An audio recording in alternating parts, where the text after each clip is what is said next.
AskReddit. What is a psychological hack you do to people on a regular basis?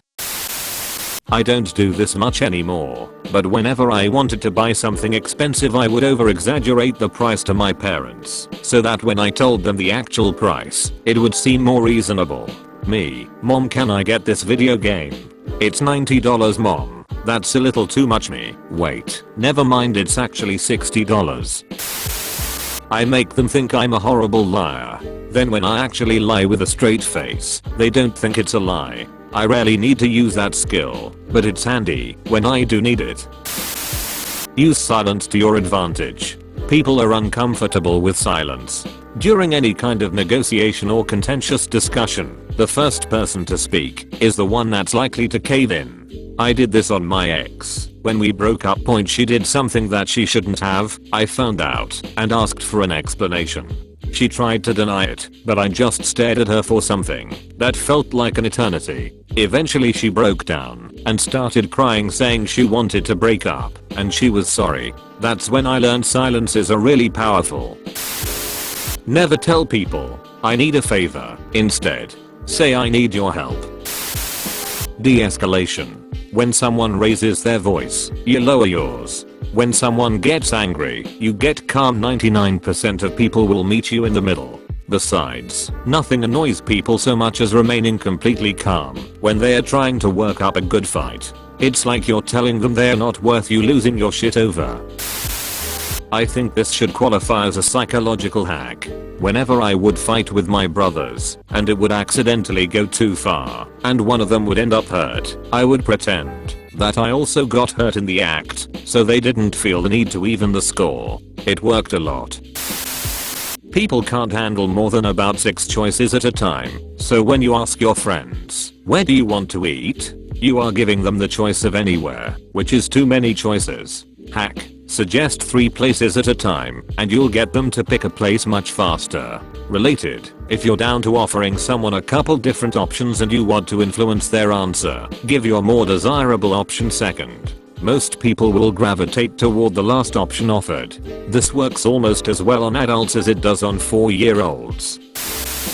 Staring into someone's eyes while talking to them and handing them random shit without them noticing. By the end of it, you can probably make them carry anything. Try it out, it's pretty cool. I do this to my boyfriend all the time. I'll extra indulge his stories and casually put a plastic sack in his hand so he goes over clean out their litter box automatically. I did this for soccer and I'm sure it could work for other sports. Whenever I wanted my coach to sub me in the game, I would sit up off from the bench, nonchalantly walk right in front of him to grab water, and 9/10 times he would tell me to go in the game. It's like a small reminder that I could be put in the game. Just make sure your presence is known by someone that you want something from. In high school, a teammate of mine sitting on the bench started whispering his name ever so quietly, but so that the coach could hear it. He thought it was subliminal messaging until the coach told him to shut the duck up already. A simple little psychological trick I found for coworkers is to ask them to keep others in line when it's their own problems that I really want fixed. For example, when I worked at a restaurant and one server in particular made no attempt to organize dishes, she bussed for the dishwashers. I politely asked her to do me a favor and make sure everyone else is keeping the carts organized. Problem solved. They don't feel accused. They started doing their job right, and as an added perk they even passed the skill on to new hires. When doing a presentation for the boss to present, or for me to present representing the department, the boss will always want to review it. I learned it was better to leave 1 or 2 misspelled words or a phrase that could be said better. This gives him the chance to feel like he had real input. Before I started doing this, he would have me rewrite entire sections. When I think I'm about to enter the stranger dance, you and a stranger trying to walk past each other and you both end up stepping aside in the same direction. We all know that feeling. I look in the direction I want to pass them on and lean my head just ever so much in that direction. I usually pick the right side as that is the driving side of the road here, and it correlates well with people. If that fails, and I do the stranger dance, I stop moving, tell them they dance beautifully, and motion them to one side or the other. Whenever I'm feeling insecure, I try to remember to open my body language up, exposing my underbelly to any predators that might want to eat me. Now, of course, there aren't any literal predators there, but since my body senses that I'm in a position of safety and power, it assumes that, I must be safe and in charge. Other people see this, and, on a subconscious level, they too assume I must be on some position of power and begin to defer automatically. Poof, instant confidence, without needing truck nuts or steroids. I have found that when dealing with people and feeling slightly insecure, snacking or munching on something actually triggers something in both parties on a very base level. You don't eat when you're uncomfortable. Several times when I first took over the business I'm running, I dealt with salesmen while snacking on something. It's an instinctual thing, but any salesman trying to get over on me as a new business owner and tiny female was put off by the fact that I was eating a sandwich while making the order. It says, hey, you're not a threat to me, and I'm comfortable with myself because I'm eating in front of you and therefore not intimidated, and you can't intimidate me because I clearly don't give a shit. I'm eating. Not me, but my friend has a hack he uses with customer service reps. If they say they can't or won't do something, he just says, I believe in you, and it seems to work. At a restaurant once he ordered a Coke, and they told him they only had Pepsi, and he looked the guy in the eyes and said, I believe in you, and he went and bought a Coke from the restaurant next door. My friend is a dick. Whenever you're with a group of friends, you can tell who likes who by seeing who they look at when everyone is laughing.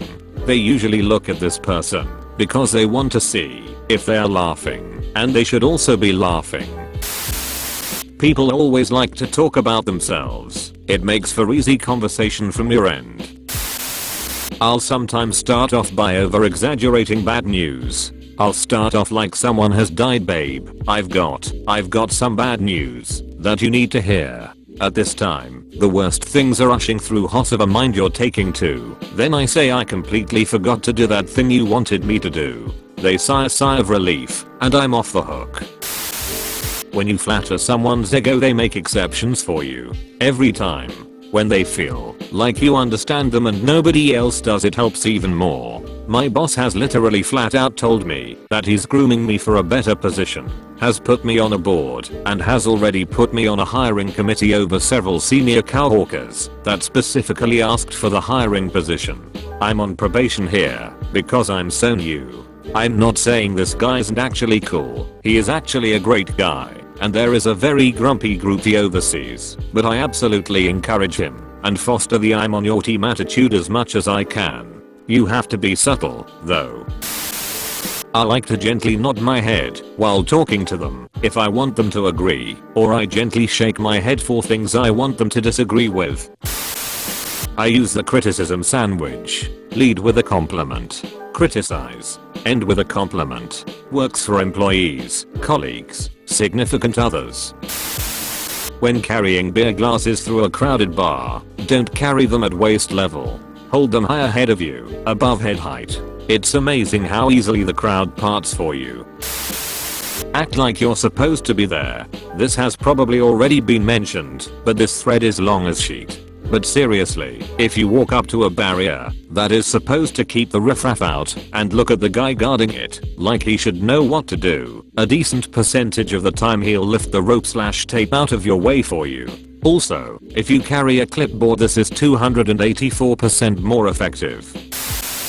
Compliment people on something small that most people wouldn't notice. Instead of telling a girl you're beautiful, say I like your earrings. Instead of telling someone that they're smart or intelligent, say I like the way you think, or wow, I never thought about it like that before. I feel like people respond better to specific compliments that they don't often hear. Whenever interacting with another person, try to imagine them as people in themselves, rather than objects of manipulation. People will instinctively feel like they've been treated like human beings. Works almost every time.